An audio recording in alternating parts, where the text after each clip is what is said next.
નમસ્કાર, Perl express ન્યૂઝમાં આપનું સ્વાગત છે। સુરતમાં નાયબ મુખ્યમંત્રી હર્ષ સંઘવીની અધ્યક્ષતામાં શાળા પ્રવેશોત્સવ યોજાયો। સુરત શહેરમાં શિક્ષણના સ્તરને વધુ સુદૃઢ બનાવવાના હેતુસર નાયબ મુખ્યમંત્રી હર્ષ સંઘવીની વિશેષ ઉપસ્થિતિમાં શાળા પ્રવેશોત્સવ અને કન્યા કેળવણી મહોત્સવની ભવ્ય ઉજવણી સંપન્ન થઈ હતી। ઉધના સ્થિત ખટોદરા કોલોની ખાતે નગર પ્રાથમિક શિક્ષણ સમિતિ સંચાલિત શાળામાં આયોજિત આ કાર્યક્રમમાં નવ પ્રવેશિત વિદ્યાર્થીઓને શૈક્ષણિક કીટ એનાયત કરી તેમનું શાળાના પ્રાંગણમાં ઉષ્માભેર સ્વાગત કરવામાં આવ્યું હતું। આ પ્રસંગ સરકારી શાળાઓની આધુનિક થતી માળખાગત સુવિધાઓ અને બાળકોના ઉજ્જવળ ભવિષ્ય માટેના એક હકારાત્મક પ્રારંભનો સાક્ષી બન્યો હતો। આ સભાને સંબોધતા મંત્રી હર્ષ સંઘવીએ નોંધપાત્ર આંકડાકીય વિગતો રજૂ કરતા જણાવ્યું હતું કે સુરત મહાનગરની સરકારી શાળાઓમાં હાલ 6 વિવિધ ભાષાઓમાં શિક્ષણની ઉત્કૃષ્ટ સુવિધા ઉપલબ્ધ છે, જ્યાં 1.99 લાખથી વધુ વિદ્યાર્થીઓ વિદ્યાભ્યાસ કરી રહ્યા છે। વિશેષ ગૌરવની બાબત એ છે કે તાજેતરમાં 4708 જેટલા વિદ્યાર્થીઓએ ખાનગી શાળાઓ છોડીને સરકારી શાળાઓમાં પ્રવેશ મેળવ્યો છે। આ આંકડો સરકારી શિક્ષણ વ્યવસ્થા અને ગુણવત્તા પ્રત્યે વાલીઓમાં દ્રઢ થતા અતૂટ વિશ્વાસનું જીવંત પ્રતિબિંબ છે।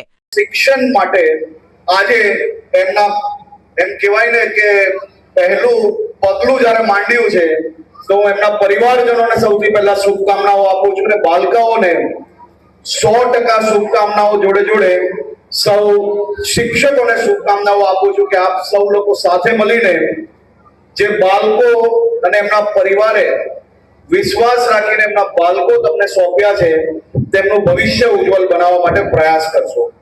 સૌથી પહેલા હું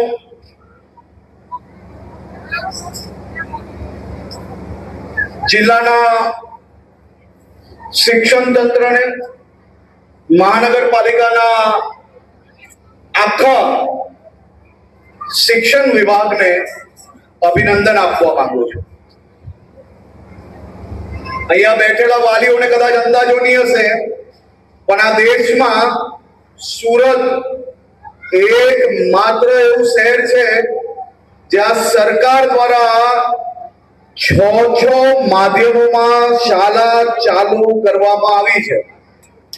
6 માધ્યમોમાં અંગ્રેજી, ગુજરાતી, હિન્દી, મરાઠી, ઉડિયા, ઉર્દુ આ બધી જ ભાષામાં જે કોઈ રાજ્યમાંથી પરિવારો પોતાના બાળકો જોડે આ શહેરમાં વસ્યા છે એ સૌ પરિવાર એ અમારા પરિવાર છે અને એમને જે ભાષા ફાવતી હોય એ ભાષામાં ભણતર આપવાનું કામ એ આપણે ગુજરાત સરકાર અને સુરત મહાનગરપાલિકા દ્વારા કરવામાં આવ્યું છે।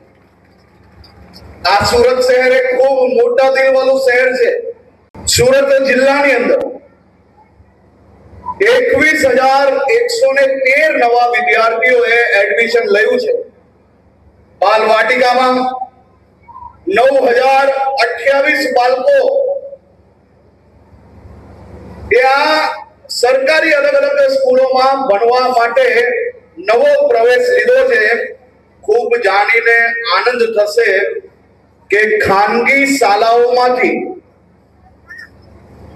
4708 બાળકોએ આપણી આ સરકારી શાળામાં એડમિશન લીધું છે।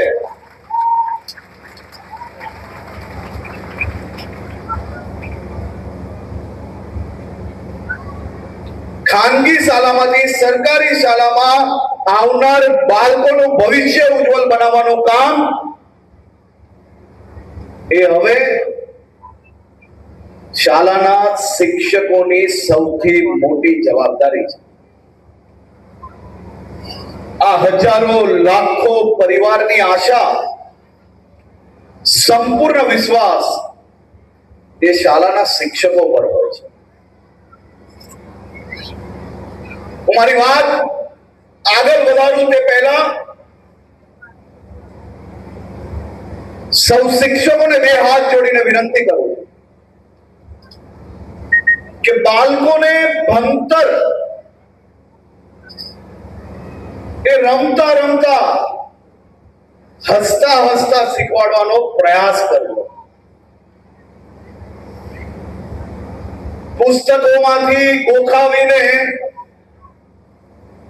બાળકો અગર પરીક્ષા પાસ કરશે તો નંબર તો સારા આવી જશે, પરંતુ સાચા અર્થમાં એને હોશિયાર બનાવવામાં આપણે ક્યાંક ને ક્યાંક નિષ્ફળ જશો.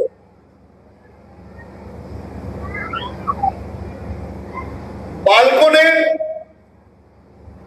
નાનપણથી જ ભવિષ્યમાં ક્યારેય કોઈ તણાવમાં એ ફસાઈ ના જાય તે માટે એને પહેલા દિવસથી માટીમાં રમાતી રમતો જોડે જોડવાનો પ્રયાસ કરવો જોઈએ. બાળકોને સંગીત જોડે જોડવાનો પ્રયાસ કરવો જોઈએ અને બને તેટલું મોબાઈલની રમતોથી દૂર રાખવામાં શિક્ષકો અને સાથે સાથે વાલીઓએ આમાં પ્રયાસ કરવા જોઈએ, જેથી તમારો બાળક એ નાનપણથી જ હારતા અને જીતતા શીખી જાય, જેથી ભવિષ્યમાં મોટા થઈને નાની મોટી કોઈ બી તકલીફ આવે તો એ જીવનથી હારી ના જાય. તે માટે નાનપણથી જ આપણે તેના જીવનની અંદર આ તમામ ગુણો પૂરવાનો પ્રયત્ન કરવો જોઈએ.